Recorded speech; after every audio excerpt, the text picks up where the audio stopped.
আজকে যে বার্তা দাদা আমাদেরকে দিলেন, সেটা আমরা একদম সবাই মিলে নিশ্চয়ই পালন করব।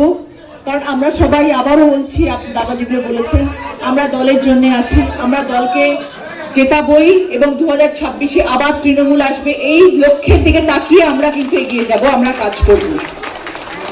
এবং আমি এটাই চাইবো যেটা দাদা আবার বললেন, এবং আমি আমার তরফ থেকে বিধায়ককে বলবো এবং তথা আমার সমস্ত কাউন্সিলররা যারা রয়েছেন সবাইকে বলবো, প্লিজ দলীয় যত কর্ম হবে সবাই যেন আমরা একসাথে কাজ করি। প্রত্যেককে যেন ইনফর্ম করা হয় কখন কোথায় কি কর্মসূচি, এবং সেটা যেন সবাইকে জানানো হয় এবং সবাই মিলিতভাবে সেখানে কাজে আসে।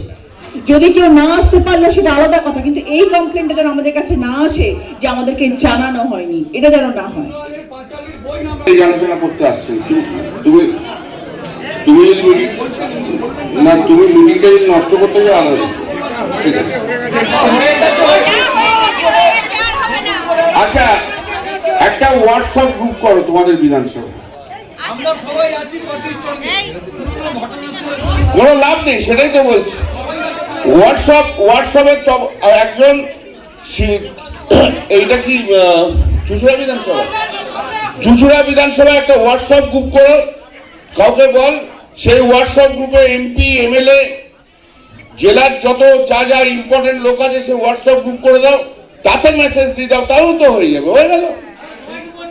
আজকে এখন ডিভিশন আগে সব বসে যাও। মমতা ব্যানার্জি, অভিষেক ব্যানার্জি স্বপ্ন রচনা, আমি সমস্ত কর্মীদের নিয়ে আমরা একসাথে চলবো। সবাই ভালো থাকবেন, নমস্কার।